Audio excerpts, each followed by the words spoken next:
बारे में क्या कहा है। खाने के लिए 3 ऐप, ग्रोसरी के लिए 5, म्यूजिक के लिए 10 और मैसेजिंग के लिए हर हफ्ता एक नया ऐप। इन नए नए प्लेटफॉर्म यूज करके ज्यादातर जगह मुझे निराशा हाथ लगी।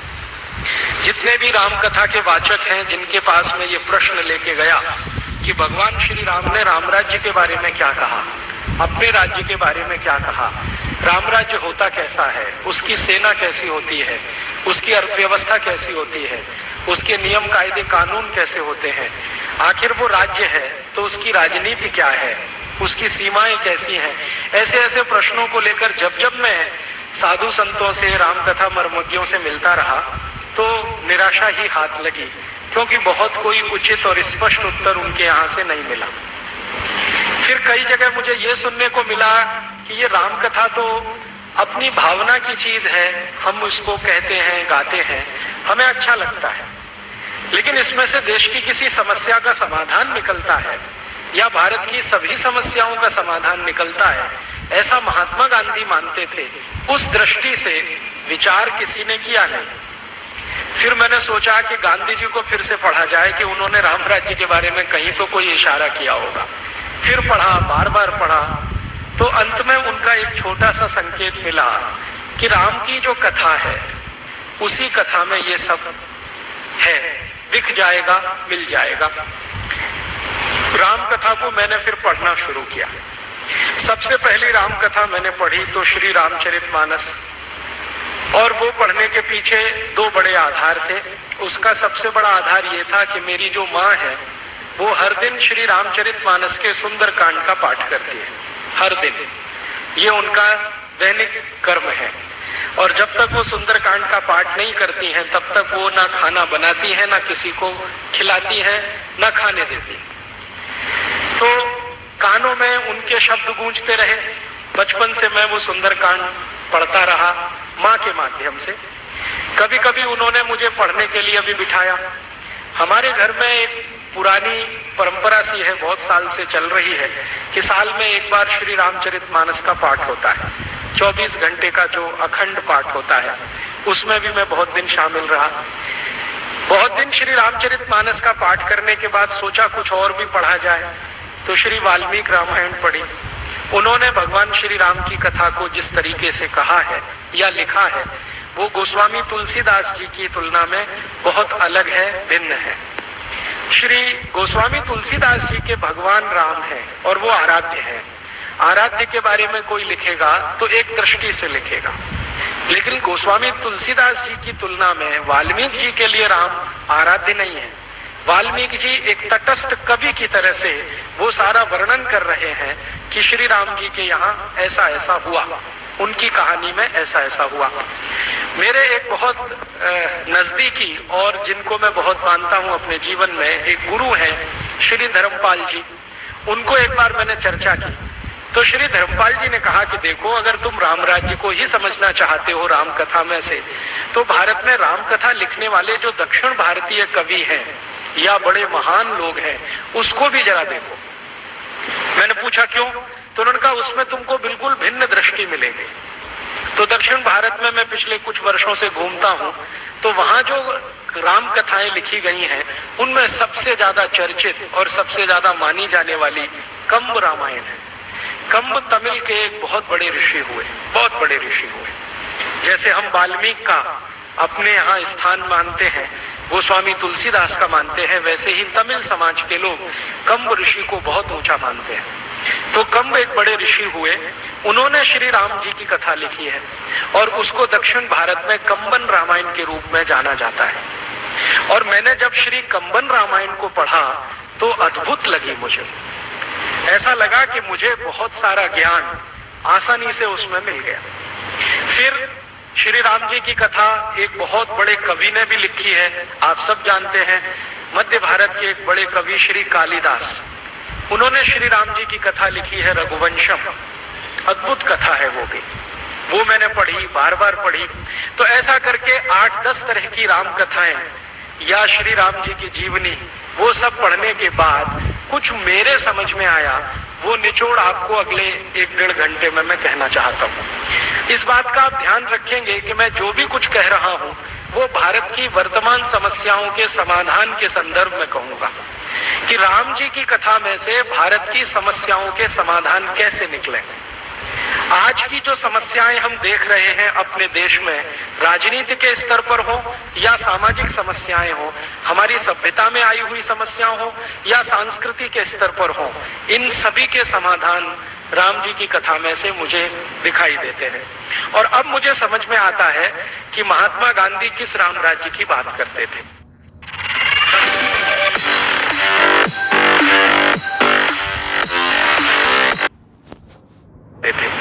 गांधी जी जब बार बार कहते थे कि अगर भारत में राम राज्य हो जाए तो सब समस्याओं का समाधान हो जाए, अब मुझे उस बात पर बिल्कुल स्पष्टता है और दिखाई देता है कि अगर इस देश को राम राज्य के रास्ते पर ले जाए तो कैसे समस्याओं का बहुत सरल और सुखद समाधान हमें मिल सकता है।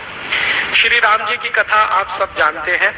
कथा कहने में मैं समय खराब नहीं करूंगा क्योंकि कथा आप सभी ने सुनी है। कथा के बीच में जो बिटवीन द लाइंस होती हैं, संवाद जो होते हैं, जिनमें से कोई बात को पकड़ के विश्लेषण किया जा सकता है, ऐसी कुछ बातें आपके बीच में रखूंगा। और श्री राम के चरित्र में जो बातें मुझे बहुत अच्छी लगती हैं वो भी आपसे मैं शेयर करने की कोशिश करूंगा।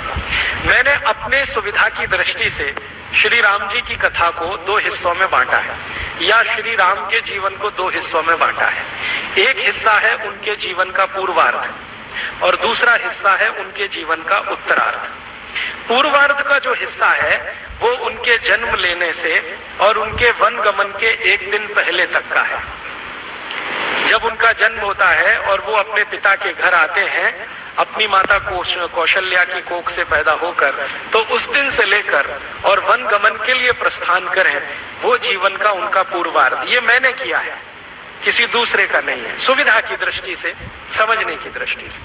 तो उनके जीवन का एक तो है पूर्वार्ध और दूसरा है उत्तरार्ध। उत्तरार्ध वो कि जब वो अयोध्या की सीमा को छोड़कर वन में चले जाते हैं 14 वर्ष के लिए, वो उनके जीवन का उत्तरार्ध है। इन्हीं 2 हिस्सों में मैंने बांटा है। और जब वो वापस लौटते हैं अयोध्या, रावण पर विजय प्राप्त करके श्रीलंका का राज्य विभीषण को सौंपकर, तो वो भी हिस्सा मैं उनके उत्तरार्ध में ही मानता हूँ। पूर्वार्ध का जो हिस्सा है श्री राम का, उसमें बचपन का जो है वो तो जैसे सभी राजाओं के बेटे बेटियों का है वैसा ही है। वो अपने पिता के बहुत लाडले हैं, उनके पिता उन पर बहुत ज्यादा स्नेह रखते हैं, माँ भी उनको बहुत ज्यादा स्नेह करती है। और श्री राम जी के बारे में माना जाता है और कहा भी जाता है, वो खुद अपने मुंह से कहते हैं कि उनके ऊपर श्रीमती कौशल्या का स्नेह तो है ही, केकई का विशेष स्नेह है, सुमित्रा का भी है, लेकिन केकई का विशेष स्नेह है। और राम जी इसको बार बार स्वीकार करते हैं। वो मानते हैं कि माता की कोई कृपा मेरे ऊपर हुई है जो मुझे 14 वर्ष का वनवास मिला है, जो मेरे जीवन में मैं चाहता हूं वैसा करने का रास्ता खोल रहा है। तो केकई का विशेष स्नेह है। वो बड़े होते हैं और जैसे ही उनकी उम्र 14 वर्ष के आसपास आती है तो वो राजकाज के काम में रुचि लेना प्रारंभ करते हैं। तो उनके पिता श्री दशरथ ने उनको एक जिम्मेदारी सौंपी है जिसको कई वर्ष तक वो निभा रहे हैं, बहुत ईमानदारी से और निष्ठा से। जिम्मेदारी क्या है? श्री दशरथ उनको कहते हैं कि तुम्हें ब्रह्म मुहूर्त में उठना है और प्रजा के बीच में जाके घूमना है, प्रजा के मन के सुख दुख तुम्हें पता करने हैं और ये आकर मुझे बताने हैं या मंत्रिमंडल के सामने रखने हैं। तो भगवान श्री राम या राजकुमार श्री राम बिना किसी वो तकलीफ के, बिना किसी दुख को महसूस किए हुए या बिना किसी रुकावट के हर दिन नियमित रूप से ब्रह्म मुहूर्त में उठते हैं, दैनिक कर्म से निवृत्त होते हैं और प्रजा के बीच में घूमते हैं, प्रजा से हालचाल पूछते हैं, लोगों से बात करते हैं, आप क्या महसूस करते हैं, राज्य कैसा चल रहा है, नीतियां कैसी हैं, राजा के बारे में, राजा के राज्य के अधिकारियों के बारे में नियमित रूप से वो फीडबैक लेते हैं, जानकारी लेते हैं। लौट कर आकर दरबार में अपने पिता श्री दशरथ को बताते हैं कि देखो इस प्रश्न पर प्रजा ऐसा सोचती है, उस प्रश्न पर ऐसे सोचती है। और दशरथ श्री राम की दी गई सूचनाओं के अनुसार बहुत सारे फैसले करते हैं। कोई नीति बदलनी है तो नीतियों को बदलते हैं, राज्य के किसी अधिकारी को दंड देना है तो दंड देते हैं। और दशरथ जी का ऐसा मानना है कि राम झूठ नहीं बोलता, क्योंकि उसमें बहुत सारे सद्गुण हैं। उनमें से एक सद्गुण है कि उसके मुंह से झूठ बात कभी निकलती नहीं, वो झूठ कभी बोलता नहीं, सत्य का आचरण हमेशा रखता है और उसे वो छोड़ता नहीं। तो वो जैसा भी आके भगवान राम उनको बताते हैं, दशरथ जी उनको पूरा का पूरा मान करके अक्षर से सच है वैसे ही वो न्याय करते हैं, वैसे ही फैसले करते हैं। तो उनका राज्य बहुत अच्छे से चल रहा है, प्रजा में काफी सुख है, दुख नहीं है, तकलीफें नहीं है। तो श्री राम जी के 14 वर्ष के आसपास की उम्र का समय इस कार्य में बीत रहा है। माने दशरथ जी के मन में ये अपेक्षा हो रही है कि एक दिन आकर ये अच्छे से गद्दी संभालेगा और ये अच्छा राजा सिद्ध होगा।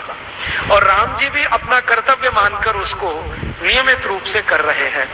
जब जब उनके सामने ऐसा कोई मौका आता है कि जाओ अपने ननिहाल चले जाओ या अपने किसी रिश्तेदार के घर चले जाओ, डोंट पे ब्रोकरेज पर lot and save lot of money. मान लो आपने 4 लॉट निफ्टी का कॉल बाय किया, ले जाओ, तो वो किसी ना किसी कारण से अपने को रोकते हैं और वो बार बार कहते हैं कि मैं ननिहाल गया तो ये बड़ा काम रुक जाएगा, इसलिए ननिहाल जाना हर बार वो टालते हैं।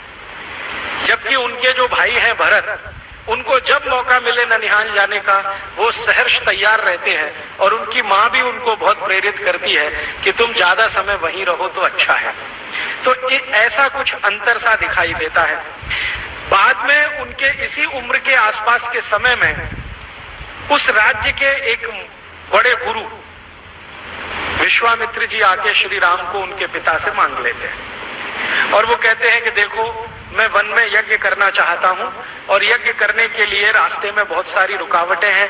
उन रुकावटों में सबसे बड़ी रुकावट है राक्षस हैं, वो यज्ञ संपन्न नहीं होने देते, किसी न किसी बहाने कोई ना कोई विघ्न डालते रहते हैं।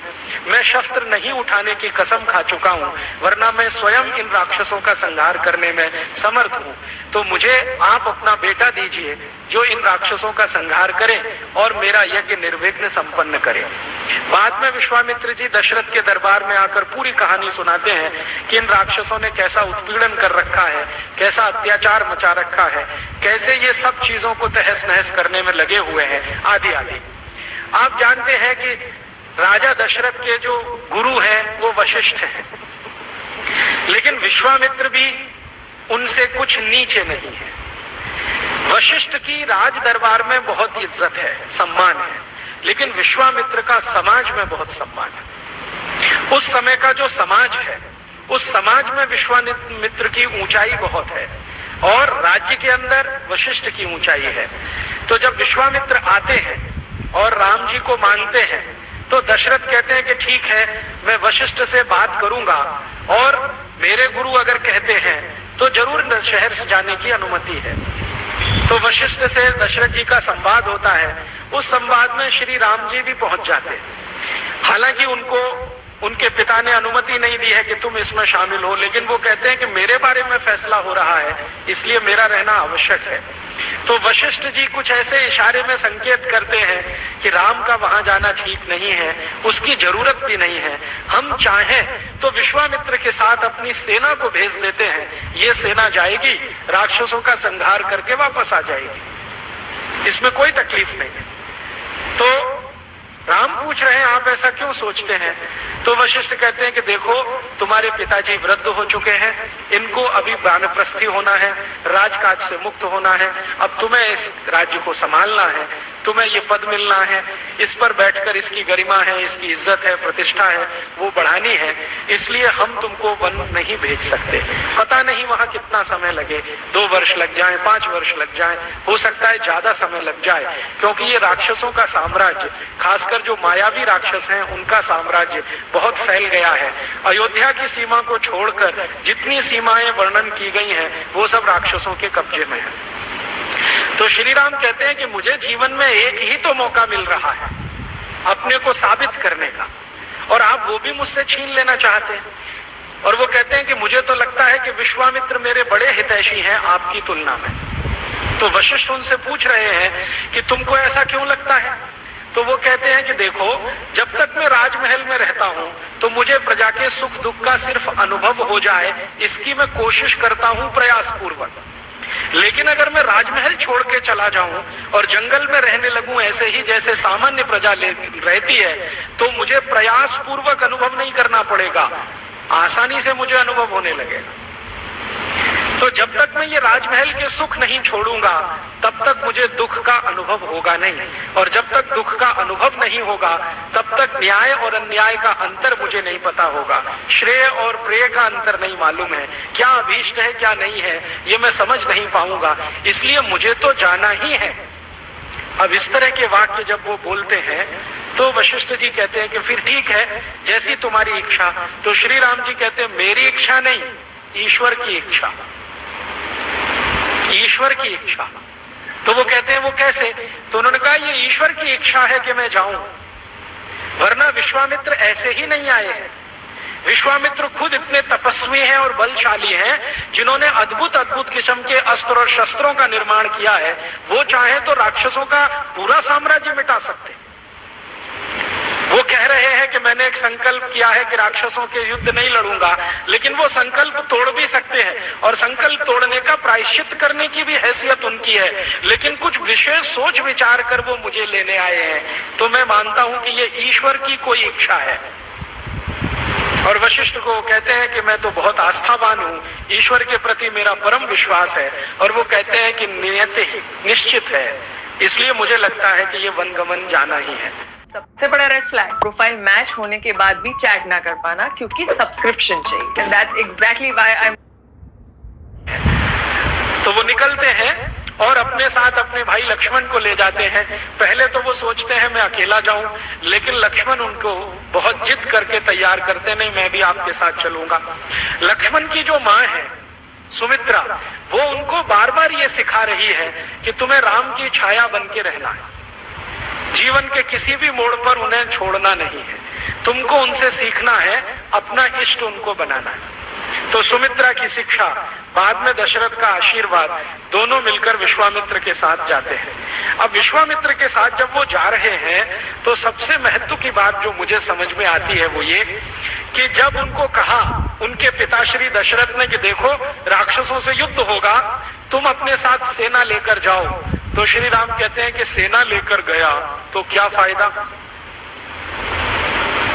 तो कहते हैं अच्छा ठीक है, सेना लेके नहीं जा रहे हो तो अस्त्र शस्त्र लेकर जाओ। तो उन्होंने कहा अयोध्या के अस्त्र शस्त्रों से लड़ा तो क्या फायदा। फिर वो कह रहे हैं कि अच्छा ठीक है, ना तुम सेना ले जाना चाहते हो ना अस्त्र शस्त्र ले जाना चाहते हो, इस राज्य के कुछ बहादुर सैनिक हैं उनको अपने साथ ले जाओ। उन्होंने कहा नहीं, ये तो मैं धर्म युद्ध के लिए जा रहा हूं, न्याय युद्ध के लिए जा रहा हूं, इसलिए जहां जाऊंगा वहीं सेना बनाऊंगा, जहां जाऊंगा वहीं अस्त्र शस्त्रों का निर्माण करूंगा, जहां जाऊंगा वहीं संसाधन जुटाऊंगा। अब ये जो बात है श्री राम जी की, ये आज की बहुत सारी समस्याओं की तरफ इशारा करती है। श्री राम में लीडरशिप है, नेतृत्व करने की क्षमता है। लीडर वो होता है जो जहां जाए वहीं व्यवस्था बना ले। और आज के भारत की राजनीति में लीडर पैदा होना बंद हो गए हैं, अब मैनेजर पैदा होते हैं। मैनेजर माने वो जिसको सब कुछ दिया जाए तब कुछ करे। हमारे आज के नेता पता है क्या कहते हैं?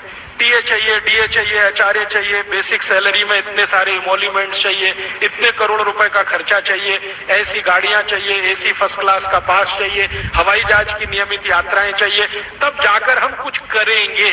तो ये लीडर नहीं है, ये तो मैनेजर है। क्योंकि किसी कंपनी में हम मैनेजर को नियुक्त करते हैं तो उसके लिए सब सुविधाएं जुटा कर देते हैं। एक एसी चैम्बर होता है, गाड़ी होती है, टेलीफोन होता है, मोबाइल फोन होता है, सब कुछ होता है। सुविधाएं जुटाकर हम देते हैं, तब जो काम करता है वो मैनेजर होता है। और बिना सुविधाओं के काम करके जो बना लेता है वो लीडर होता है। तो श्री राम में लीडरशिप है, और उनको अपनी लीडरशिप पर इतना भरोसा है कि वो कह रहे हैं कि मैं वन में चला गया, आप परेशान मत हो, जो वन में रहने वाले लोग हैं उन्हीं के बीच से सेना खड़ी करूंगा। उनके पास जो संसाधन है उन्हीं संसाधनों से अपने काम चलाऊंगा। कभी मैं अयोध्या राज की सेना मांगने के लिए नहीं आऊंगा। हाँ, जरूरत पड़ेगी तो गुरु विश्वामित्र का निर्देश लेता रहूंगा और युद्ध नीति में उनसे कुछ सीखता रहूंगा, लेकिन मांगने तो नहीं आऊंगा। उनका अपना आत्मविश्वास इतने गजब का है। और वो लक्ष्मण को पूछते, तुम्हें मंजूर है? हम बिना सेना के जा रहे हैं, बिना दास दासियों के जा रहे हैं, बिना संसाधनों के जा रहे हैं, हम अपना रथ भी लेके नहीं जा रहे हैं, रथ भी यहीं छोड़ेंगे। अयोध्या की सीमा खत्म हो जाएगी, उसके बाद रथ आगे नहीं जाएगा, पैदल ही जाना पड़ेगा। जैसे विश्वामित्र कहेंगे वैसे ही करना पड़ेगा। कंदमूल खाने पड़ेंगे, जंगलों में सोना पड़ेगा, पेड़ के नीचे कुटिया बनानी पड़ेगी। हो सकता है कि बहुत सारे कीड़े मकोड़े हमें परेशान करें, उनके बीच में सुरक्षित रहना पड़ेगा। तैयार हो? तो लक्ष्मण कहता है, इसमें पूछने की क्या बात है? तो वो कहते नहीं नहीं, अभी तक तुमने दुख देखा नहीं है, अभी तो राजमहल के सुख में तुम रहे हो। तो वो पूछ रहे हैं लक्ष्मण को कम्बन रामायण में जो ऋषि है ना, उन्होंने राम के बराबर रखा है। मतलब लक्ष्मण बोलते हैं, रामचरितमानस में लक्ष्मण ज्यादा सुनते हैं, कंब रामायण में लक्ष्मण बोलते हैं और बराबर बोलते हैं। तो कंब रामायण में लक्ष्मण कह रहे हैं कि अच्छा, आपने कौन सा दुख देखा है इन महलों में? आपने अभी तक सुख ही सुख देखा है, तो मैंने भी देखा है। अब आप दुख झेलना शुरू करेंगे, मैं भी सीख लूंगा, इसमें कोई मुश्किल नहीं है, चलो। तो दोनों निकलते हैं विश्वामित्र के साथ। विश्वामित्र के साथ रास्ते भर जो संवाद उनका चला है, अद्भुत है, बहुत ही अद्भुत है। विश्वामित्र राम को बहुत सारे प्रश्न करते हैं और उन प्रश्नों के जो वो उत्तर देते हैं तो विश्वामित्र गदगद होते हैं। वो कहते हैं कि ये लड़का समय से पहले परिपक्व हो चुका है और भविष्य का चक्रवर्ती सम्राट या राजा होने की इसमें सभी काबिलियत है।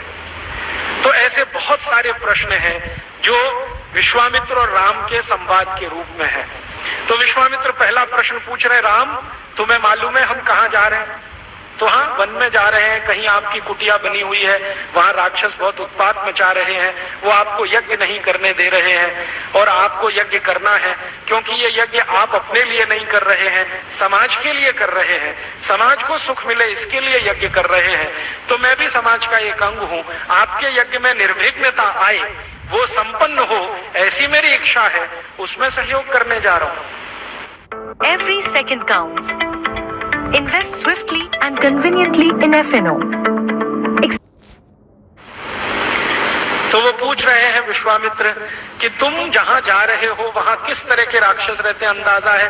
तो उन्होंने कहा अंदाजा तो नहीं है, लेकिन देख लूंगा, पता चल जाएगा कितने मजबूत हैं, कितने ताकतवर हैं, उनकी शक्ति कितनी है, मेरी शक्ति कितनी है। तो फिर वो कह रहे हैं कि सेना तो लिया नहीं है हमने, राजा दशरथ तो तैयार थे सेना देने के लिए, पैसा भी लिया नहीं है हमने, दास दासियां लिया नहीं है हमने, मैनेजर लिए नहीं है, तुम्हारे सहयोगी है नहीं, तुम्हारे पास अपना तीर कमान है, धनुष है, लक्ष्मण के पास इतना है, अब क्या करेंगे वहां? तो श्री राम कहते हैं एक वाक्य, वो कहते हैं कि हम जन सेना बनाएंगे। राजा दशरथ की सेना तो दूसरे तरह की है, हम तो दूसरे तरह की सेना बनाएंगे। तो विश्वामित्र जिज्ञासा से पूछते हैं तुम्हारा क्या मानना है, राजा दशरथ की सेना कैसी है? तो वो कहते हैं राजा दशरथ की सेना में जितने भी सैनिक हैं वो सब वेतन पर काम करने वाले हैं। तो इनकी जो देशभक्ति है या स्वामी भक्ति है वो वेतन से जुड़ी हुई है। जब तक इनको समय से वेतन मिलता रहता है इनके मन में देशभक्ति प्रज्वलित रहती है। जो एक महीने भी इनका वेतन ना मिले तो ये सब बिखर जाते हैं, इनमें दम नहीं है। इनकी ताकत से राक्षस राज्य का सफाया नहीं होता। तो फिर विश्वामित्र पूछ रहे हैं तुम्हें शक है कोई? हाँ, राम कह रहे हैं बहुत बड़ा शक है। अगर राक्षसों का कोई राजा इनके पास आए और हमसे ज्यादा सैलरी और पगार ऑफर कर दे तो ये तो सब चले जाएंगे उनके पास, इन पे भरोसा नहीं है मुझे। तो उन्होंने कहा तुम ऐसा किस आधार पर कहते हो? तो उन्होंने कहा मैं रोज यही देखता हूं अपने माने अयोध्या में, मैं रोज सुबह ब्रह्म मुहूर्त में निकलता हूं, सैनिकों के घर में भी जाता हूं, सेना प्रमुख के यहाँ भी जाके बैठता हूं, उनसे जो संवाद होते हैं उससे मेरे समझ में आता है कि ये पैसे के लिए लड़ने वाले हैं, इनकी ताकत नहीं है। इसलिए मैं तो ऐसे सैनिक तैयार करूंगा जो अपने सम्मान और इज्जत के लिए लड़ेंगे, अपने अस्तित्व के लिए लड़ेंगे, उनकी ताकत इनसे कई गुनी ज्यादा होगी। तो विश्वामित्र पूछ रहे हैं कि जरा और स्पष्ट करो। तो वो कह रहे हैं कि देखो जंगलों में कोई लोग तो रहते हैं। तो विश्वामित्र से पूछ रहे हैं बताओ कौन तरह के लोग रहते हैं। तो विश्वामित्र भारत के उन जनजातियों के नाम गिना रहे हैं उनको जो जंगलों में निवास करती हैं। जैसे गोंड जनजाति है, भील जनजाति है, कोल जनजाति है, ऐसी 4556 जनजातियां हैं जो शहरों नगरों में नहीं रहती। आज दुर्भाग्य से हम उन सबको आदिवासी कहते हैं, राम जनजाति के रूप में संबोधित करते हैं। तो राम कह रहे हैं कि ये जो 4556 किस्म की जनजातियां हैं, इनका राक्षसों से क्या लेना देना है। तो विश्वामित्र समझाते हैं कि राक्षस इन्हीं को परेशान करते हैं, इनके घर लूट लेते हैं, इनकी संपत्ति लूट लेते हैं, इनके घर की बेटियों को ले जाते हैं, इनकी पत्नियों का शील हरण कर देते हैं, उनकी बेइज्जती करते हैं, उनका सम्मान खत्म कर देते हैं और घरों में आग लगा देते हैं, इनके घरों से पकड़े हुए लोगों को दास बनाकर कहीं बेच देते हैं। राक्षस इस किस्म के लोग हैं। तो राम कहते हैं कि बस मेरा समाधान हो गया। विश्वामित्र पूछते हैं क्या। तो कहते हैं मैं इन्हीं के बीच में जाऊंगा, क्योंकि राक्षस इनको परेशान कर रहे हैं, क्योंकि ये राक्षसों से पीड़ित हैं, क्योंकि उनसे बहुत साल से शोषित हैं, क्योंकि इनके सम्मान को राक्षसों ने बार बार तोड़ा है, इसलिए इनके मन में चिंगारी थोड़ी सी सुलगाऊंगा, ये बहुत बड़े सैनिक बन जाए। तो विश्वामित्र कहते हैं कि राम ये तो सब साधारण लोग हैं। कैसे लोग हैं राम पूछ रहे हैं, मैंने तो देखा नहीं है। तो राम जी को समझा रहे हैं विश्वामित्र के देखो इन जनजातियों में कुछ जनजातियां ऐसी हैं जो लोहे के औजार बनाती, माने लोहारी का काम करती। तो राम ने कहा तब तो बहुत अच्छा है, जो लोहारी जानते हैं वो अस्त्र शस्त्र भी बना सकते हैं। जिनको रॉ मटेरियल पीटना आता है, कच्चे लोहे को पीटना आता है, वो शस्त्रों का निर्माण भी कर लेंगे, अस्त्रों का भी निर्माण कर लेंगे। अब बताओ दूसरे कौन है। तो उन्होंने कहा दूसरी वो जनजातियां हैं जो कुम्हारी का काम करती हैं। तो उनका फिर तो और काम बन गया मेरा। तीसरी जनजातियां बैलगाड़ी बनाने का काम करती हैं। चौथी जनजातियां बांस का काम करती हैं। तो श्री राम जी कहते हैं कि ये जितने तरह की जनजातियां हैं, चूंकि सब कुछ ना कुछ काम करते हैं, इसलिए मेरी सेना इन्हीं से बनेगी। अब ये सेना युद्ध कैसे करेगी। तो श्री राम जी कहते हैं कि ये हर समय युद्ध नहीं करेगी, ये सेना के सैनिक हर समय अपना काम करेंगे। जब युद्ध का समय आएगा तो काम छोड़कर मैदान में लड़ेंगे। तो विश्वामित्र कहते हैं कि तब तो इनको विशेष प्रशिक्षण देना पड़ेगा। तो राम ने कहा उसकी जिम्मेदारी मैं लेता हूं, इनको विशेष प्रशिक्षण देना है वो मेरी जिम्मेदारी है। तो इस तरह का संवाद करते करते सीमा खत्म होती है और विश्वामित्र के वन का जो स्थान है वहां आके वो टिकते हैं। आते ही मुठभेड़ हो जाती है और वो वध करना शुरू करते हैं। आप जानते हैं कि जो सबसे बड़ी राक्षसनी का वध किया है वो ताड़का है, और उस ताड़का का वध करने में उनको सब समझ में आ जाता है कि ये राक्षसों की राज्य व्यवस्था कैसी है, इनकी नीतियां कैसी हैं, न्याय कैसे हैं, कानून कैसे हैं, आदि आदि। तो राम और लक्ष्मण एक दूसरे से संवाद करते हैं कि हम कुछ भी करेंगे, इन राक्षसों का सफाया करेंगे, क्योंकि ये धर्म के विरुद्ध है, न्याय के विरुद्ध है। तो लक्ष्मण जी पूछते हैं भैया ये न्याय क्या होता है, अन्याय क्या होता है। तो जो सुंदर परिभाषा उन्होंने दी है वो आज 5,13,000 साल के बाद भी उतनी ही सुंदर है। राम जी कह रहे हैं कि देखो जब कोई अपने स्वार्थ को छोड़कर अर्थ के लिए लड़ता है वो सब अन्याय होता है। ये है राम की परिभाषा। जो व्यक्ति स्वार्थ को छोड़कर परमार्थ के लिए लड़ता है, दूसरों की इज्जत के लिए लड़ता है, दूसरों का सम्मान बढ़ाने के लिए लड़ता है, दूसरों की रोजी रोटी बचाने के लिए लड़ता है, वो सबसे बड़ा न्यायी है। और जो दूसरों की परवाह ही नहीं करता, सिर्फ अपने ही स्वार्थ में डूबा रहता है, राम कहते हैं उससे ज्यादा अन्यायी दूसरा कोई नहीं है। आज की समय में देख लें, ये परिभाषा बिल्कुल सटीक बैठती है। आज कलयुग आ गया है, राम जी का युग तो चला गया है, 5,13,000 साल से कुछ ज्यादा समय बीत गया है। आज भी यही दिखाई दे रहा है इस समाज में कि जो अपना स्वार्थ छोड़कर समाज के लिए, सामाजिक लोगों के लिए काम करे, वही महात्मा गांधी होता है, वही लोकमान्य तिलक होता है, वही भगत सिंह, उधम सिंह होता है, और उन्हीं के सामने हम अपना सिर झुकाते हैं। और जो सब कुछ परमार्थ छोड़कर स्वार्थ में डूबा रहता है, वो भले ही हजारों करोड़ लोगों को या हजारों करोड़ की संपत्ति का मालिक हो, समाज उसको भूल जाता है, 10 दिन भी याद नहीं करता। हजारों करोड़ की संपत्ति के मालिकों का स्वर्गवास होता है। मैं पिछले 20 साल से, जब से मेरी समझ बनी है, देख रहा हूं 10 दिन के बाद 11वें दिन कोई याद नहीं करता। फिर उनको याद कराने के लिए अखबार में कुछ करोड़ रुपए के विज्ञापन देने पड़ते हैं कि हाँ, हमारे सेठ जी का आज स्वर्गवास हुआ था, हम उनको याद कर रहे हैं। माने करोड़ों रुपए का विज्ञापन खर्च कर रहे हैं, समाज उनको याद नहीं करता है। महात्मा गांधी को याद करने के लिए कोई विज्ञापन नहीं देना पड़ता है, भगत सिंह को याद करने के लिए कोई विज्ञापन नहीं लगता, उधम सिंह को याद करने के लिए विज्ञापन नहीं लगता। तो राम जी बनाकर गए, ये परिभाषा हमारी नहीं है कि जो दूसरों के लिए लड़ रहा है, उनके संघर्ष में है, तो वो तो न्याय के रास्ते पर है, जो अपने स्वार्थ के लिए है वो तो अन्याय के रास्ते पर है। तब वो बात चल रही है कि ये जो रावण है वो किस रास्ते पर है, तो राम कह रहे हैं निश्चित रूप से अन्याय के रास्ते पर है।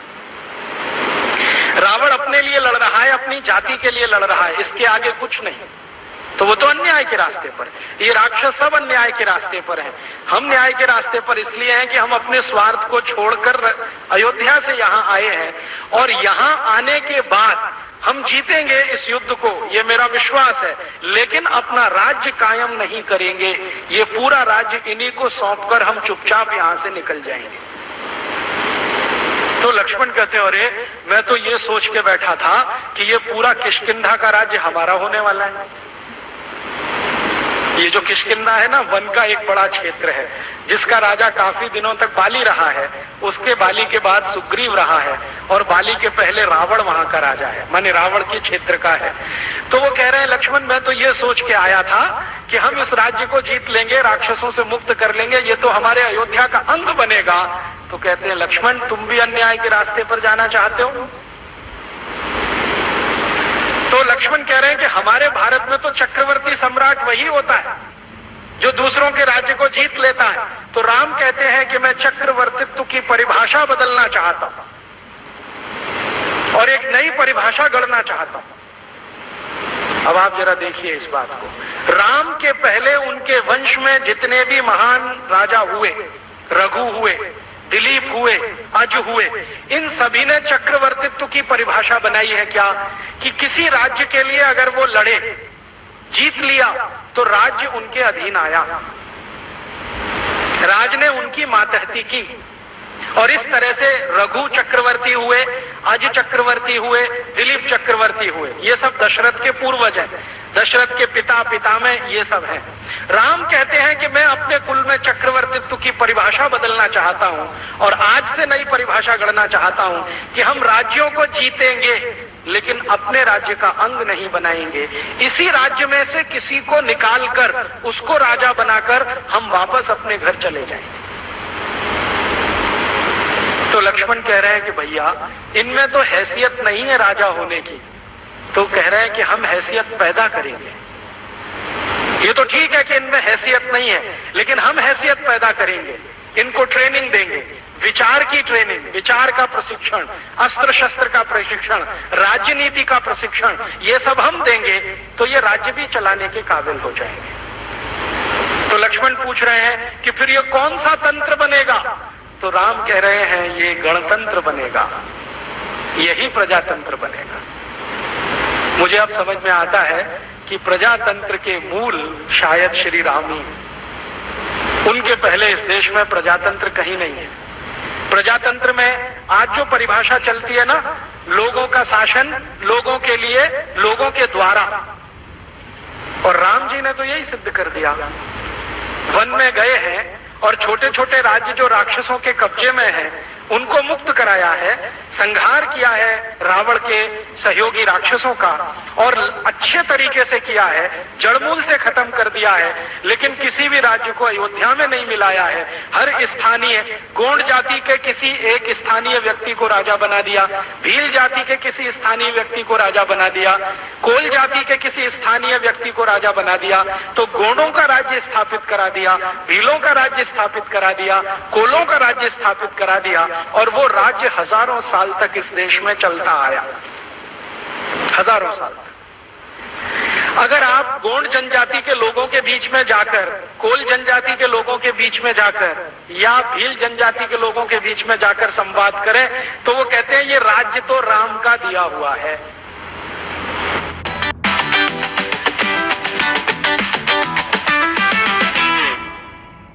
प्रॉब्लम शायद आपके स्कैल्पिंग स्ट्रैटेजी में नहीं है, आपके एग्जीक्यूशन गैप में है। क्योंकि जब तक चार्ट एनालाइज, मैं पिछले 4-5 वर्षों में मध्य और दक्षिण भारत में रहने वाली ये जो जनजातियां हैं, गोंड जनजाति सबसे ज्यादा मध्य भारत में है। ये जो मध्य प्रदेश का हिस्सा है, थोड़ा महाराष्ट्र का और बहुत बड़ा आंध्र प्रदेश का, यहाँ पर गोंड जनजातियों के लोग रहते हैं। कोल जनजाति थोड़ा उससे नीचे है और भील काफी बड़े इलाके में। इन तीनों जनजातियों के प्रमुखों के बीच में जाकर कई कई दिन रहा हूं और उनकी रामकथा सुनी है। वो हर बार रामकथा की शुरुआत ही कहते हैं, हे भगवान श्री राम, ये राज्य आपका दिया हुआ है, हम तो आपके सेवक हैं। और जब कंब रामायण मैंने पढ़ा तो बिल्कुल बात समझ में आई। वो लक्ष्मण को कह रहे हैं कि राज्य हम जीतेंगे, देंगे इनको वापस, राजा इन्हीं का होगा, हमारा कोई व्यक्ति यहाँ राजा बन के नहीं बैठेगा। तो राक्षसों से, रावणों से राज्य छीनकर भीलों को, कोलों को और दूसरी जनजातियों को राजा बनाते चले जाना, ये राम ने चक्रवर्तित्व की नई परिभाषा दी है। और इसलिए शायद वो आदर्श और मर्यादा पुरुषोत्तम माने गए। हमारे यहाँ इसके पहले कभी ऐसा हुआ नहीं। श्री राम जी के पहले का जो भी इतिहास भारत का पढ़ाता रहा है, या जिसको भी थोड़ी समझ है, वो ये है कि जिस भी राजा ने दूसरे को जीत लिया, अपने मातहत उसने कर लिया। लेकिन श्री राम कहते हैं कि जीता और उन्हीं में से किसी को राजा बनाया। फिर ये कहानी का एक हिस्सा पूरा होता है। भगवान श्री राम विश्वामित्र का यज्ञ अच्छे से संपन्न करा के वापस निकलने को तैयारी होती है, तो विश्वामित्र कहते हैं कि देखो, ईश्वर की एक इच्छा और है, अभी एक तो हो गई, वन में यज्ञ संपन्न हो गया, वन के जो मालिक हैं उनको उनका राज्य मिल गया, ईश्वर की एक इच्छा तो पूरी हुई, अभी दूसरी बाकी है। राम पूछते हैं वो क्या? कि तुम्हारा विवाह, वो भी ईश्वर की इच्छा से ही निश्चित है। तो राम जी पूछ रहे हैं विश्वामित्र से कि आपने कहां देखा है मेरे विवाह के लिए? तो कहते हैं मैंने देखा है और तय भी कर लिया, विवाह तुम्हारा वहीं होना है। कौन है, क्या है? तो राजा जनक की कहानी उनको वो सुनाते हैं कि एक राजा जनक है, उनकी एक पुत्री है जिसको उन्होंने उत्पन्न तो नहीं किया है लेकिन उसको पुत्री की तरह से पाला है। तो राम पूछते हैं कि उन्होंने उत्पन्न नहीं किया है, माने वो उनके कुल की नहीं है? कि हाँ, कुल की नहीं है। तो कहां से मिली? तो कहते हैं खेत में मिली है, मिट्टी में मिली है, खेत में मिली है। तो उसके कुल का पता नहीं है, किस कुल की है, कौन उसका असली पिता है, कौन उसकी असली माता है, पता नहीं है, खानदान का मालूम नहीं, कुल का मालूम नहीं, और तुम्हारा विवाह वहीं होना है। तो श्री राम कहते हैं कि पिताजी से पूछा है? तो राम जी को विश्वामित्र कह रहे हैं कि पूछे न पूछे, ये तो हरि की इच्छा है, होना तो वही है। तो राम पूछ रहे हैं कि क्या ईश्वर मेरे हाथों कोई दूसरा भी ऐसा काम कराना चाहता है? तो कहते हैं हाँ, जिस लड़की का कुल पता नहीं, जिसके माँ बाप का पता नहीं, जिसका असली खानदान क्या है उसका पता नहीं, जब श्री राम तुम उससे शादी करोगे तब उसको जो प्रतिष्ठा मिलेगी तो एक दूसरी मर्यादा बनेगी। तो श्री राम कहते हैं कि अच्छा ठीक है, आपको ऐसा ही लगता है कि इसमें भी कोई मर्यादा बन रही है, मैं सहर्ष तैयार हूं। तो लक्ष्मण कहते हैं सोच लो भैया, दूसरा मौका नहीं मिलेगा। तो विश्वामित्र मुस्कुराते हुए कहते क्यों नहीं मिलेगा? तुम्हारे पिता ने तो 3-3 शादियां की हैं, तुम चाहो तो दूसरी कर लेना, तीसरी भी कर लेना। तो श्री राम कहते हैं हाँ, लेकिन पिता से वो गलती हुई है। तो विश्वामित्र कहते हैं तुम मानते हो ये गलती हुई है? कि हाँ, ये गलती हुई है। तो तुम अगर मानते हो ये गलती हुई है तो कौशल्या क्या? कि कौशल्या ही तुम्हारी मां नहीं है, केकई भी है, सुमित्रा भी है, और तुम ये भी मानते हो कि तुम्हारे पिता ने 3 शादियां करके गलती की है, तो फिर ये कैसे है? ये तो द्वंद्व है।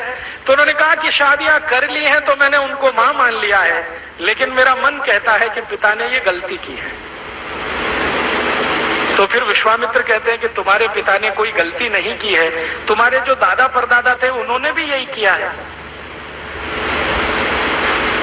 और राम का जो वंश है, जिसको रघुवंश कहते हैं, रघुवंश के सभी राजाओं ने 1 से ज्यादा शादियां की हैं, अर्थात सभी के पास 1 से ज्यादा पत्नियां हैं। तब राम कहते हैं कि गुरुदेव, मैं आपके सामने संकल्प करता हूं कि मैं दूसरी मर्यादा 1 पत्नी व्रत की सिद्ध करके रहूंगा। तो वो पूछते हैं कैसे, क्यों? तो वो कहते हैं कि मैंने अपने महल में देखा है, कौशल्या दशरथ की पहली पत्नी है, जैसे ही दूसरी आई तो कौशल्या के प्रति दशरथ में उपेक्षा भाव आया, और तीसरी आई तो कौशल्या और सुमित्रा के प्रति उपेक्षा भाव आया, और केकई के प्रति समर्पण भाव आया, और उसी समर्पण भाव का परिणाम है कि हमारे महल में बहुत कुछ ऐसा हुआ जो होने लायक नहीं है। तो दशरथ कहते हैं, राम, तुम समय से पहले परिपक्व हो चुके हो। तो वो कहते हैं कि गुरुदेव, मैं परिपक्व हुआ हूं इतना मुझे नहीं मालूम, लेकिन ईश्वर मुझसे बहुत कुछ कहलवाता है, मुझे कई बार मालूम नहीं होता मैं क्या कह जाता हूं। तब श्री राम को लक्ष्मण जी कह रहे हैं कि अगर ये भगवान राम या श्री राम या मेरे भाई अगर 1 पत्नी व्रत का संकल्प लेते हैं तो मैं आजीवन इनके चरणों की वंदना करूंगा, आजीवन इनके चरणों की वंदना करूंगा, और मैं ये कहूंगा जोर जोर कर कि मेरे भाई के चरण मेरे पिता के चरण से ज्यादा पवित्र हैं। और लक्ष्मण को कहते हैं राम डांटते हुए कि देख, दशरथ पिता है। तो लक्ष्मण उत्तर दे रहे हैं कि भले वो मेरे पिता हैं, लेकिन चरित्र में उतने ऊंचे नहीं हैं जितने आप हैं। और लक्ष्मण कह रहे हैं कि कोई कितना भी महान राजा हो, कोई कितना ही महान सेनापति हो, कोई कितना ही महान करोड़पति हो, कोई कितना ही महान विद्वान हो, अगर उसका चरित्र नहीं है तो वो कुछ भी नहीं है। तो राम को वो कह रहे हैं कि भारत की भारतीयता तो चरित्र पर जाती है, बाकी सब चीजें गौड़ हो जाती हैं। मैं देख रहा हूं कि अगर आप 1 पत्नी व्रत का संकल्प ले रहे हैं तो आप चरित्र की किसी ऊंचाई की स्थापना करने जा रहे हैं, इसलिए आज से मैं आपके चरण की वंदना करने का संकल्प लेता हूं। तो विश्वामित्र को कहते हैं कि पिताजी के पास संदेश भेज दीजिए, आप जहां कहते हैं मैं विवाह करने को तैयार हूं। विश्वामित्र कहते हैं एक बार देख तो लो सीता को। तो राम कहते हैं देखना क्या है, तय हो गया ना कि वो बिना किसी कुल की है, उसका कोई खानदान नहीं है, उसके पिता का पता नहीं, माता का पता नहीं, जनक ने उसको पाला है लेकिन उसके असली माँ बाप का पता नहीं है। मेरी धर्म पत्नी बनेगी, भार्या बनेगी तो सब कुछ उसका स्थिति स्पष्ट हो जाएगी। मैं मानता हूं कि समाज के लिए कोई आदर्श ही बनेगा। तो विश्वामित्र कहते हैं तुम्हारे पिता को अगर सूचना मिलेगी तो ये विवाह नहीं होने देंगे। क्यों? तो कहते हैं जनक से उनकी पुरानी दुश्मनी है। नमस्कार दोस्तों, मैं हूं प्रकाश काबा। मेरा 30 साल का एक्सपीरियंस है, उसमें मैंने एक ही बात देखी है, ऑप्शन ट्रेडिंग बहुत ही। और आप जानते हैं दशरथ और जनक में दुश्मनी है और एक दिन की नहीं है, कई पीढ़ियों की है। तो राम कहते तब तो और अच्छा है, ये दुश्मनी का अध्याय ही खत्म हो जाएगा, दोस्ती शुरू हो जाएगी। तो कह रहे हैं तुम्हें ऐसा क्यों लगता है दुश्मनी खत्म कर लेनी चाहिए? तो कहते हैं रावण का संहार करना है तो राजा जनक भी चाहिए, दशरथ भी चाहिए और बाकी सब चाहिए। और रावण का अकेले का संहार नहीं करना है, उसकी प्रशासनिक व्यवस्था, उसकी राजनीति का संहार करना है, क्योंकि वो स्वार्थ आधारित है। हमें परमार्थ आधारित राजनीति की स्थापना करनी है। तो श्री विश्वामित्र कहते हैं चलो भाई, अब जैसी तुम्हारी इच्छा, तुम्हारे पिता को बिना बताए चलते हैं। अब पहुंच जाते हैं राजा जनक के दरबार में। राजा जनक ने कहा है कि भाई मेरी पुत्री का विवाह मैं तय नहीं करूंगा, मेरी पुत्री तय करेगी। और क्यों करेगी? क्योंकि वो स्वयं वरा है, अपने वर को स्वयं चुनेगी। क्यों चुनेगी? तो राजा जनक कहते हैं कि उसमें बहुत सारे सद्गुण हैं और उन्हीं सद्गुणों के आधार पर मैं कहता हूं कि वो स्वयंवरा है, मैं तय नहीं करूंगा। तो ठीक है, राजा जनक को कहते हैं विश्वामित्र के आप तय कर लो, आपकी पुत्री को पूछ लो। तो वो जो धनुष की कहानी है वो सीता जी की कहानी है असल में, कंब रामायण में। सीता जी ने कहा है कि ठीक है, ये जो बड़ा धनुष रखा है जो तोड़ दे मैं तय कर लूंगी। तो बड़े बड़े राजा महाराजा आए हैं, कोई तोड़ पाया नहीं है, और राम जी ने जाके उसको तोड़ दिया है। तो सीता जी ने उनको अपना पति मान लिया है। अब वो सीता जी को लेके घर वापस आते हैं तो दशरथ बहुत परेशान हो जाते हैं कि बिना मुझे बताए इस तरह से विवाह हुआ है। तो राम कहते हैं जो कुछ हुआ है ईश्वर की इच्छा से हुआ है, उसमें ना आपकी चलेगी ना मेरी चलेगी। अभी जो ईश्वर की इच्छा है वही करना है। और फिर थोड़े दिन उनका समय बीतता है और उसके बाद अचानक से वो घटना घटित होती है कि कैकेयी दशरथ से कहती है कि अब मुझे वो वर मांगने का समय आया जो कभी आपने तय किया था, मेरा पुत्र गद्दी का अधिकारी बने, ये मेरी अभीष्ट इच्छा है। अब आप इसके लिए राम को वन भेजो और मेरे वो भरत को गद्दी दिलाओ। तो दशरथ तो परेशान होते हैं, लेकिन राम को जब पता चलता है तो सहर्ष स्वीकार करते हैं और वो फिर दशरथ से कहते हैं कि इसमें भी ईश्वर की कोई इच्छा है। माने हर बार राम जी ईश्वर के प्रति अपनी भक्ति ऐसे दिखाते हैं। आस्थावान व्यक्ति कैसा होता है? जो हर चीज में ईश्वर की इच्छा को देख लेता है।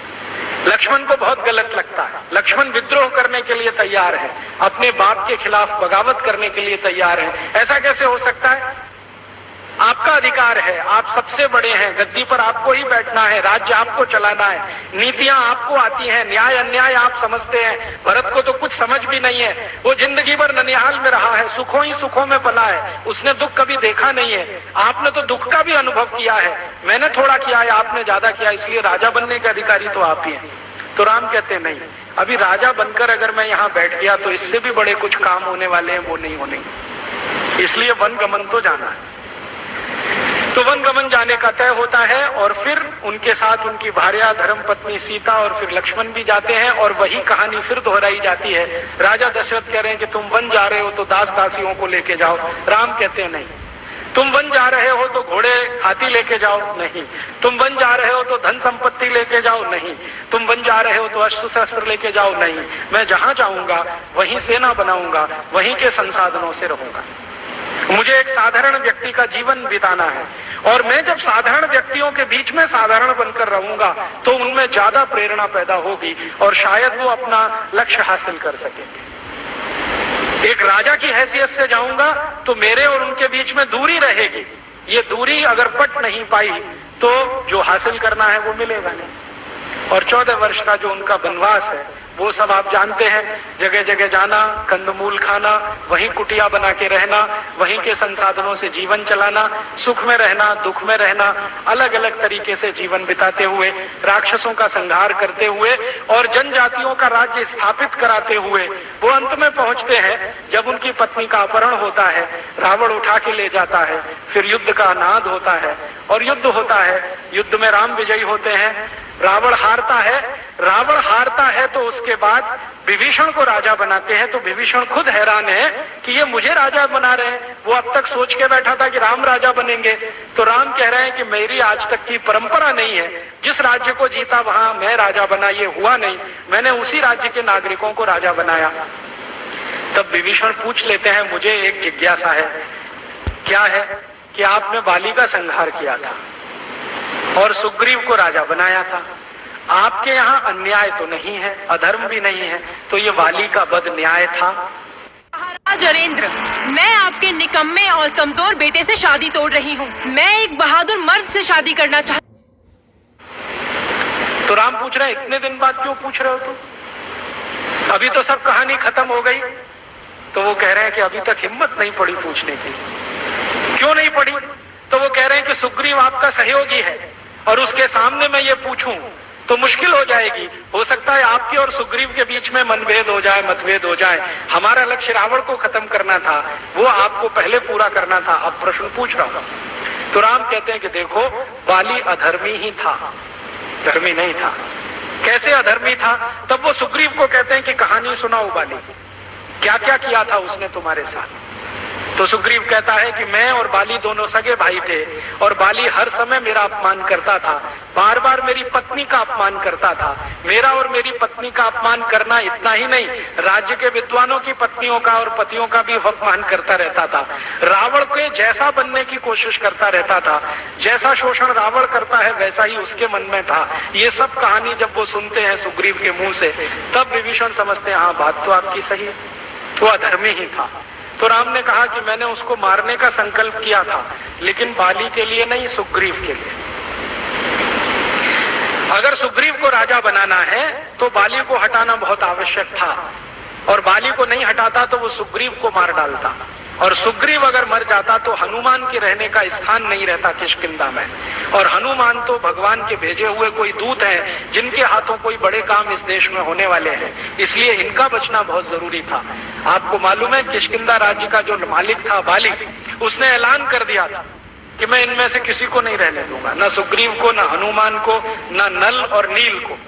तो राम कहते हैं ये नल नील भी भगवान के भेजे हुए हैं, इनके हाथों कोई विशेष काम होना था। आप जानते हैं बाली के हाथों अगर ये मारे गए होते तो भारत में बहुत सारा इतिहास लिखने से भारत वंचित हो गया होता। हनुमान के बारे में अगर ये हम कभी कल्पना करें कि बाली ने उनको मरवा दिया होता, तो हनुमान का जो सबसे बड़ा हमारे देश के और लोगों के सामने चरित्र आता है वो ये कि वो भारत के नागरिकों को भारत की जड़ी बूटियों से परिचित कराने वाले आदि वैद्य। क्योंकि मालूम ही नहीं था भगवान श्री राम को कि लक्ष्मण को अचेत अवस्था आई है, मूर्छा हुई है, तो कौन सी जड़ी बूटी लगेगी। वैद्य सुषेण थे, उन्होंने हनुमान जी को समझाया कि वहां वहां जाओ, वहां से कुछ ले आओ। तो हनुमान जी ने कहा हो सकता है एक तो जड़ी बूटी से काम न चले तो पूरा पर्वत ही उठा के लाए, और उन जड़ी बूटियों का परिचय श्री राम को कराया, लक्ष्मण को कराया और पूरी सेना को कराया। तो राम कहते हैं कि ये काम वंचित हो जाता। नल नील का पूछा तो उन्होंने कहा ये नल नील तो अद्भुत है दोनों। क्या किया है नल नील ने? राम के साथ रह के नल नील ने सबसे बड़ा काम किया है कि राम की सेना को रावण के राज्य में पहुंचाने के लिए पुल बनाया है। अब तक तो हम सब ये मानते थे कि ये रामचंद्र जी की सेना जो रावण के राज्य में पहुंची उसके लिए कोई पुल बना तो बना होगा, हमारे दिमाग में नहीं बैठता था, कल्पना नहीं आती थी। लेकिन अब अमेरिका की सबसे बड़ी वैज्ञानिक संस्था नासा ने उस पुल के चित्र निकालकर जब सबको दिखाए और उसकी कार्बन डेटिंग हुई तो पता चला कि वो पुल 5,13,000 और कुछ 100 वर्ष पुराना है, और भगवान श्री राम का रावण से युद्ध भी उतना ही पुराना है। तो सिद्ध हो गया कि ये पुल उनके समय में बना है। और श्री राम विभीषण को कह रहे हैं कि देखो मुझे नहीं आता पुल कैसे बनाया जाता है, ये नल नील दोनों जानते हैं। माने आज की भाषा में कहूं तो नल और नील दोनों कंस्ट्रक्शन के बहुत बड़े इंजीनियर जो पुल बनाया। और पुल भी कैसा बनाया? पत्थरों का पुल समुद्र के बीच में, कभी कल्पना काम न करे किसी की ऐसा। अब समुद्र में पत्थरों को डुबोना, तो नाव पे पत्थरों को रखना और नाव में किसी तीर को मार के उसको डुबो देना, ये काम वो कर रहे हैं भगवान श्री राम के साथ। तो पत्थरों को डुबोते डुबोते डुबोते डुबोते फिर एक ऊंचाई तक लाए हैं, फिर कंस्ट्रक्शन हुआ है। और उस पुल का कंस्ट्रक्शन पत्थर और पत्थर को जोड़ने वाले चूने के साथ इतना मजबूत बन गया है कि आज तक वो सुरक्षित है।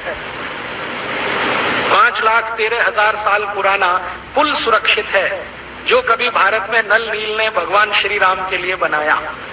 और अब अमेरिका के वैज्ञानिक मानते हैं कि हाँ, भारत का साइंस और टेक्नोलॉजी कोई बहुत ऊंची चीज रही होगी, नहीं तो कैसे संभव है। पत्थरों से समुद्र के बीच में पुल बनाना, नदी पे पुल बनाना तो समझ में आता है क्योंकि नदी की गहराई निश्चित होती है, समुद्र की गहराई ही निश्चित नहीं है। कभी कहां पर 100 किलोमीटर गहरा हो सकता है, कभी कहां पर 40 किलोमीटर, कभी कहां पर 200 किलोमीटर गहरा हो सकता है। इतने गहरे समुद्र में पुल बांध दिया। और वो पुल के फोटोग्राफ्स मैंने देखे, मेरे पास मेरे कंप्यूटर में वो पड़े हुए हैं, बहुत अच्छे से फीड किए हुए हैं। कभी मौका मिला तो एलसीडी प्रोजेक्टर की मदद से आपको दिखाऊंगा कि कैसे एक पत्थर को दूसरे से जोड़ा गया है। उसके अंदर के जो चित्र निकाले हैं ना पुल के, पत्थरों को एक दूसरे से जोड़ा है, बीच में चूना लगा के, लेकिन पत्थर खिसक ना जाए तो लोहे की कील लगी हुई है दोनों तरफ जोड़ने की। ये विज्ञान उस समय था हमारे देश में। Future option. We've got it. Precision tools, real-time insights in one.